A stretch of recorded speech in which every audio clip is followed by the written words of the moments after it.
It's Sunday night and it's time for The Fix. Our big hitter, Advocate Tembeka Ngcukaitobi, author of This Land Is Ours.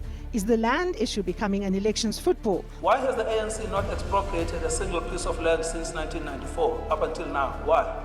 No explanation. Or is genuine transformation actually on the cards for South Africa's landless?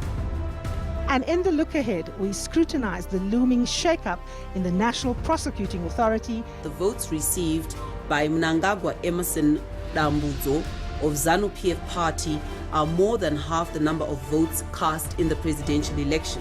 And we reflect on the future of Zimbabwe post its closely contested election outcomes. And in the cool stuff, Irshan Adams, the 2018 Standard Bank Visual Artist winner, opens up about art as a lifeline while surviving on the dusty streets of the Cape Flats. The Fix starts now. This is The Fix, where every Sunday night, without fear or favor, we question the big hitters. We will look ahead and tell you what matters, and beyond politics, we look at the cool stuff South Africans are talking about. We begin with this week's big hitter. Joining us now, of course, is this week's big hitter, Advocate Tembeka Ngcukaitobi. Tembeka, good evening. Welcome to The Fix. Thank you. Thank you for inviting me.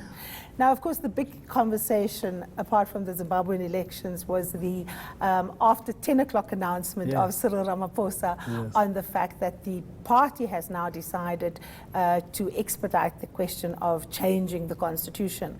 And many people didn't find this surprising, but what they found surprising was the timing and, of course, the fact that it was still happening whilst the review committee that was set up by Parliament was busy hearing, its processes. Does this strike you as a political move on the part of Cyril Ramaphosa brought about by opposition party politics, or is this just a kind of operationalization of the resolution that the party took at its 54th National Conference in Nasrec? Yeah. Well, my sense about it is that there is no legal rationality behind the decision, because in February this year, the announcement was made that the entire project of reviewing the Constitution will be assigned to Parliament. Parliament is currently seized with the issue. In fact, only this weekend, hearings were still ongoing in the Western Cape. And so from that perspective, it's got no legal rationality. So it can only be a political calculation that has been made that it is better to make an announcement at this stage rather than to wait until the public hearings have been concluded. Obviously, it's a legally risky move, but I think that the political considerations have been more dominant, that the announcement should be made now. But how about considering this, Tembeka? I mean, the ANC is part of the public. Everybody has had their say, and it's been quite an amazing process to watch communities speaking in different languages, sometimes not in a smooth process.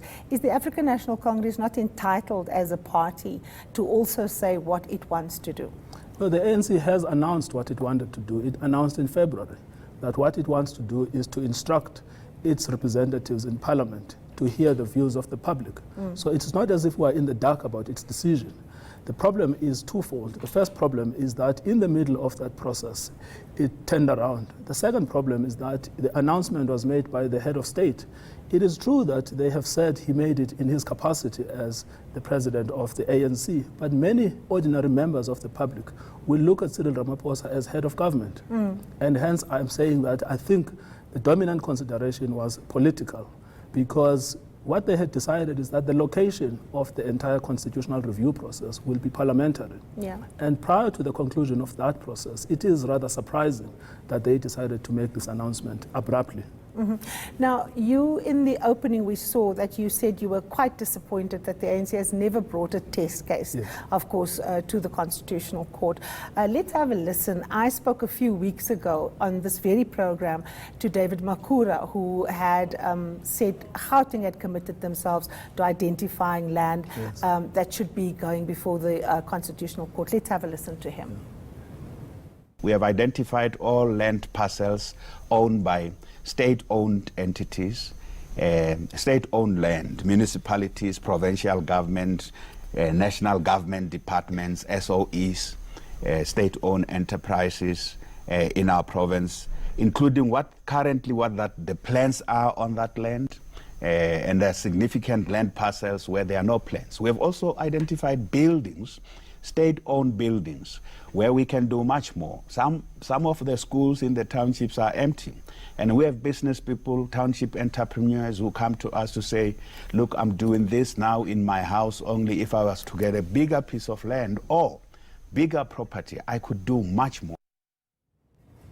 Now, Tembeka, that was David Makhura saying that they've identified the land. When he was pushed, though, on when the timelines and all of that is going to happen, he was absolutely unable to give us any kind of certainty. Yes. We read in the newspapers this weekend 139 areas or pieces of land Yes. has been determined. From a legal perspective, how do you go about, what does the Constitution allow for? How do you go about identifying this 139 areas? Yes, well, that is also another confusing determination, because let's start from the basics. The Constitution allows expropriation of property. It even allows expropriation of land for purposes of land reform.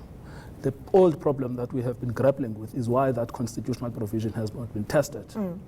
The second thing is that the Constitution allows the ANC government to pass legislation to allow expropriation of land without compensation.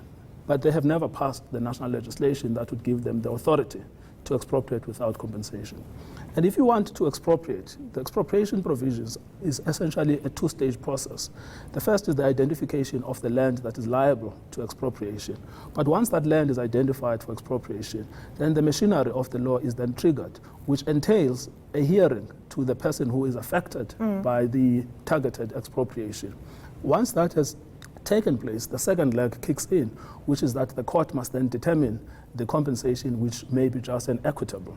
So at this point in time, it's rather odd that they have identified 139 farms without engaging with the owners of those farms so that they can make representations about what they think in relation to the expropriation. So, and this is the old problem with the current process, is that we need land reform, we need urgent land reform. We've got a constitutional framework that actually is transformation friendly, but it is not being tested.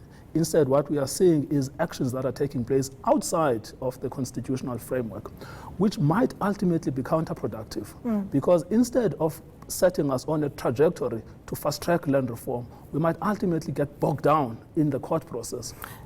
Absolutely. And of course, this has been the reason that the ANC has used to not bring those test cases. Yes. But we've got to take a break here on The Fix. We like to dig deep. So after the break, columnist at the Sunday Times, Peter Bruce, will be joining me in conversation as we engage with Advocate Ngcukaitobi about what exactly is behind this move on the part of President Cyril Ramaphosa.